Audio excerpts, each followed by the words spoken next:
guys, welcome back to another 29 Days of Freya. It's Rebecca. Today we're going to be reading another story from this lovely booklet, talking about the theft of Freya's necklace, or her Brisingamen. So again, grab a cup of tea or coffee, grab some snacks, whatever, and listen to the story. It's going to be a good one. While out walking one day, Freya happened to come upon a craggy boulder that was known to be an entrance to the winding caverns where the dwarves lived.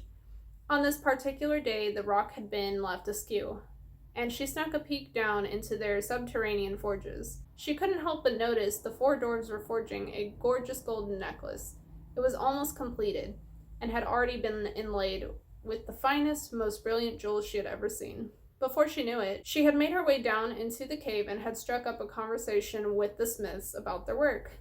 The four dwarves were named Alfreg, Accomplished, Devalin, Short, Burling, Shortbeam, and Greer, Bellower. They refused Freya's offers to purchase their handiwork with gold, silver, and other treasures.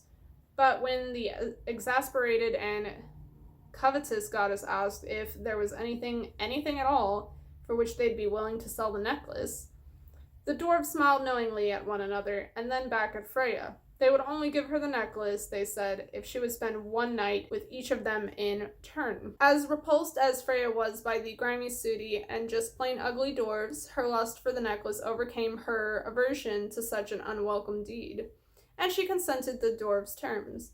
4 days later, the dwarves handed her the necklace, which is called Brisingamen. She took it back with her to Asgard and acted as if nothing out of ordinary had happened. But the scheming Loki found out Freya's necklace, and how she had come in possession of it. He had told this to Odin, who commanded Loki to pilfer the necklace from his wife and bring it to him. In this story set, they kind of are linking Freya and Frigg together. Odin and Freya weren't technically married, but it's suspected that Frigg and Freya were the same goddess, so they kind of looped this together. Anyways, so Loki protested, saying that Freya's bedroom was impenetrable due to how jealously Odin himself had her guarded. But this only angered the chief of gods, and he repeated his command to Loki, this time more sternly than before. Loki gave in and sulked away. After a great deal of wayward brooding, however, an idea finally came to him. Night fell. Loki took the form of a fly, slipped in through an almost impenetrable crack in the door to Freya's chamber. Inside he found Freya and all of her servants sleeping soundly. But the goddess was sleeping on her back with the necklace around her neck, and the clasp was underneath her. So Loki turned into a flea, and bit the goddess on the neck. This woke her up enough that she turned onto a side, exposing the clasp. Loki changed back into his regular form, delicately peeled the necklace off her neck without waking her, and tiptoed out of the room through the door without waking anyone. Freya awoke in the morning to find her door ajar, and her precious necklace was gone.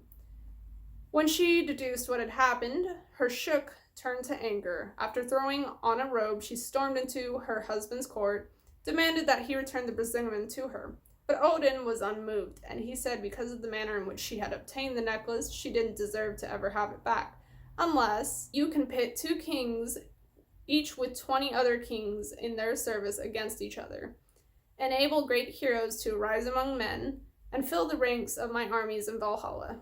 Freya agreed to these terms. Before long, she had incited the kings to battle, and a mighty feud ensued and claimed untold lives. The Brisingamen, unparalleled among all pieces of jewelry, became Freya's once again, and she wore it proudly from that day on. So this one kind of is interesting to think about, especially if you're kind of going back and forth between whether Odin and Freya are a thing. I personally don't know how I feel about it. It's kind of up in the air for me.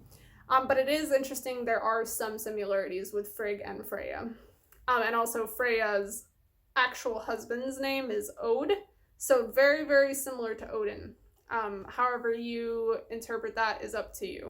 I will say, however, I've talked about the four dwarfs kind of story in the past, and how maybe her spending a night each with them was more like, maybe for one of them sex, maybe for others it was something different, like teaching them about themselves, teaching them to love themselves, because it doesn't really say specifically that she had sex with them, it just says that she spends the night with him.